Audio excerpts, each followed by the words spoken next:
Hello everyone, welcome to our class highway and transportation engineering. तो आज के class में हम डिस्कस करेंगे क्या हाईवे एंड ट्रांसपोर्टेशन इंजीनियरिंग में इक्वेशन ऑफ समिट कर्व के बारे में कि समिट कर्व की एक्चुअल में इक्वेशन क्या होती है। Equation of summit curve, equation of summit curve ये हमने प्रीवियस क्लास में डिस्कस किए थे। Summit curve, equation of summit curve and calculation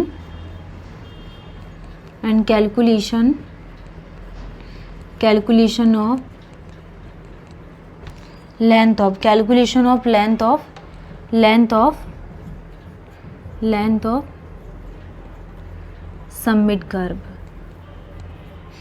ठीक है, तो ये हाईवे एंड ट्रांसपोर्टेशन इंजीनियरिंग में हम क्या डिस्कस कर रहे हैं, equation of summit curve and calculation of length of summit curve के बारे में। Calculation of length of summit curve, length of summit curve में हमने यहाँ पे डायग्राम के बारे में डिस्कस किए थे equation of summit curve and calculation of length में। तो हमारे पास फाइनल क्या फॉर्मूला निकल कर आया हुआ था, length of curve equal to NS square divided by 2 under root of capital H plus under root of small h का होल स्क्वायर। तो ये डेफिनेशंस क्या कहलाती है, लेंथ ऑफ कर्व। तो equation of summit curve and calculation of length of summit curve में जो finally length निकल कर आती समिट कर्व की वो NS square divided by 2 under root of capital H plus under root of small h का whole square. ये क्या हमारे पास लेंथ ऑफ समिट कर्व की। नेक्स्ट हमने क्या डिस्कस किए थे यहाँ पे, case number 1 when S equal to SSD given हो उस कंडीशंस में। तो SSD क्या होता है हमारे पास, स्टॉपिंग साइड डिस्टेंस, जो हमने प्रीवियस क्लास में डिस्कस किए थे। तो क्या यहाँ पे हम capital H equal to 1.2 metre and small h equal to 0.15 metre. तो capital H equal to 1.2 metre क्या है, height of the driver eye कितनी ली जाती है SSD की कंडीशंस में 1.2 मीटर एंड ऑब्स्ट्रक्शंस की हाइट कितनी ली जाती है 0.15 मीटर। इस कंडीशंस में हमारे पास लेंथ ऑफ कर्व क्या निकल कर आता है, length of curve equal to NS square divided by 4.4। ठीक है, लेंथ ऑफ कर्व क्या निकल कर आता है, NS स्क्वायर डिवाइडेड बाय 4.4 निकल कर आता है। नेक्स्ट हम यहाँ पे डिस्कस करने वाले हैं केस नंबर 2 के बारे में। Case number 2, when considering S equal to OSD। तो OSD क्या है, overtaking sight distance, overtaking sight distance या फिर इसको ISD बोला जाता है, इंटरमीडिएट साइड डिस्टेंस। ठीक है, तो इस कंडीशंस में हमारे पास capital H equal to 1.2 metre and small h equal to कितना आ जाएगा 1.2 metre. Capital H equal to 1.2 metre and small h equal to 1.2 metre considering S equal to OSD overtaking sight distance and ISD is the intermediate sight distance.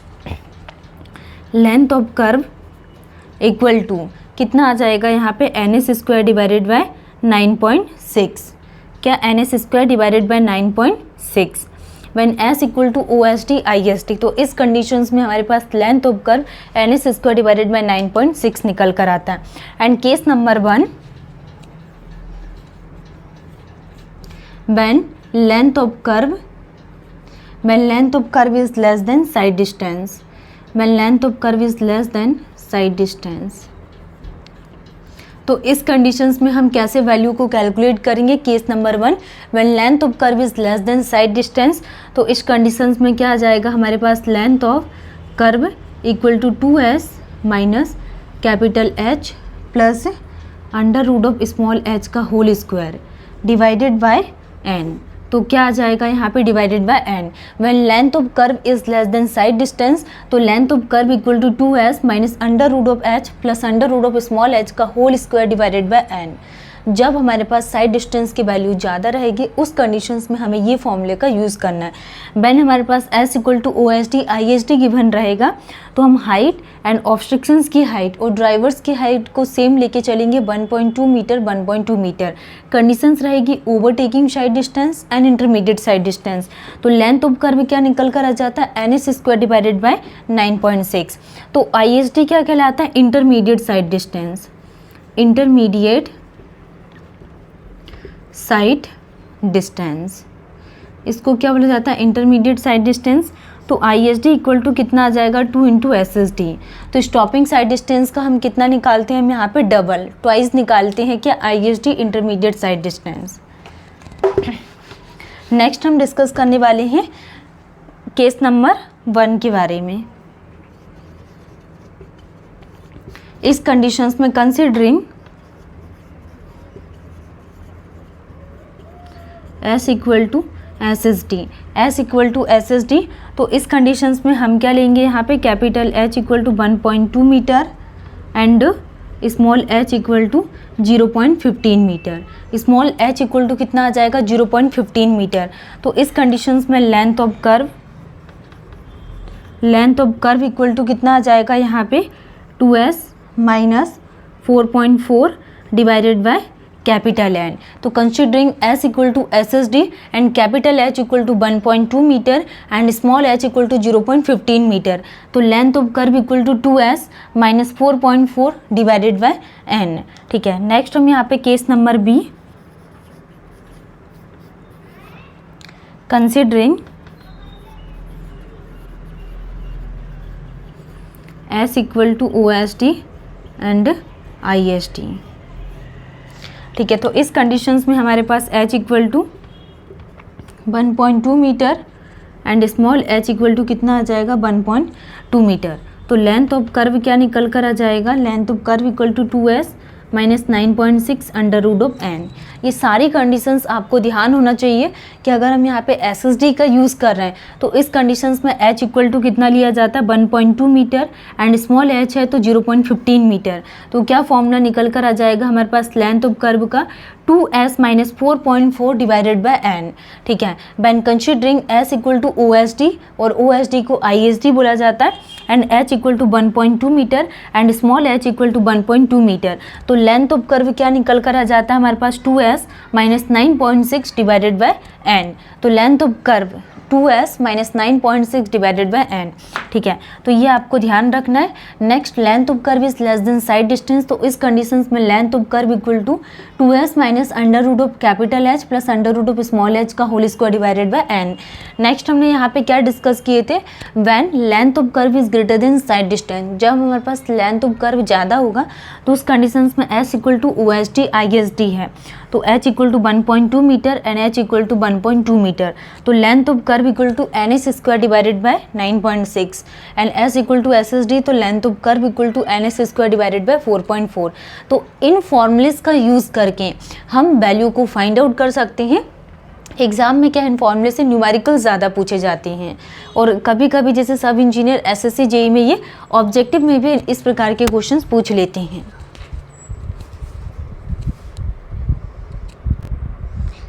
Submit curve हमारे पास complete होता है, तो हम थोड़ा सा रिवीजन कर लेते कि अभी तक हमने सबमिट कर्व में क्या क्या पढ़ लिए थे। जैसे कि हमने यहाँ पे सबमिट कर्व का टॉपिक स्टार्ट किए थे, सबमिट कर्व ये हमारा कंप्लीट हो गया, एंड नेक्स्ट क्लास में हम यहाँ पे बैली कर्व और सैग कर्व के बारे में डिस्कस करेंगे। सबमिट कर्व को ही क्या बोला जाता है, इसको क्रेस्ट कर्व, क्रेस्ट कर्व। तो सबमिट कर्व को ही क्या बोला जाता है, क्रेस्ट कर्व। तो सबमिट कर्व में हमने क्या डिस्कस किए थे, the point of intersection of tangent lies above the curve, जो कर्व के अबव में लाई कर रहा है तो उसको क्या बोला जाता है, submit curve and crest curve. The point of intersection of tangent lies above the curve is called the submit curve, बोला जाता है इसको ये क्रेस्ट कर्व। तो इस कंडीशंस में जो कॉन्वेक्सिटी होती है वो अपवर्ड एंड कॉन्केविटी क्या होती है, डाउनवर्ड। नेक्स्ट हमने क्या डिस्कस किए थे, the ideal shape for summit curve, ideal shape for summit curve. तो ideal shape for summit curve क्या प्रेफर किया जाता है, ideal shape for summit curve के लिए सर्कुलर कर्व। तो ideal shape for summit curve के लिए सर्कुलर कर्व को प्रिफर्ड करते हैं। ठीक है, नेक्स्ट हमने क्या डिस्कस किए थे यहाँ पे कि जो सबमिट कर्व की डिज़ाइन है ये किस पर बेस्ड है, ये साइड डिस्टेंस पर बेस्ड है, जैसे कि S S D, O S D, I S D. तो जनरली हम क्या प्रिफर्ड करते हैं सबमिट कर्व के लिए, जनरली प्रिफर्ड क्या किया जाता है यहाँ सबमिट कर्व की डिज़ाइनिंग के लिए, generally square parabola, square parabola preferred करते हैं, ठीक है। तो समिट कर्व के डिज़ाइन के लिए हम यहाँ पे आइडियल शेप क्या होता है, सर्कुलर, एंड जनरली क्या प्रिफर्ड किया जाता है, स्क्वायर पैराबोला को प्रिफर्ड करते हैं। तो ये इंपॉर्टेंट है, जनरली समिट कर्व का शेप पूछा जाता है एग्जाम में कि समिट कर्व के लिए हम यहाँ पे कौन से शेप को प्रिफर करते हैं, एंड ये हमने फॉर्मूलेस के बारे में डिस्कस किए थे, ठीक है। और जो हमने यहाँ पे टाइप ऑफ प्रोफाइल के बारे में बात की थी कि जो ascending gradient meet with ascending gradient, and ascending gradient meet करता है फ्लैट स्लोप को, and ascending gradient meet with descending gradient, and ascending gradient descending gradient meet with descending gradient. तो ये हमारा आज की क्लास में समिट कर्व कंप्लीट हो गया। नेक्स्ट क्लास में हम यहाँ पे valley curve and shake curve के बारे में पढ़ेंगे। Thank you.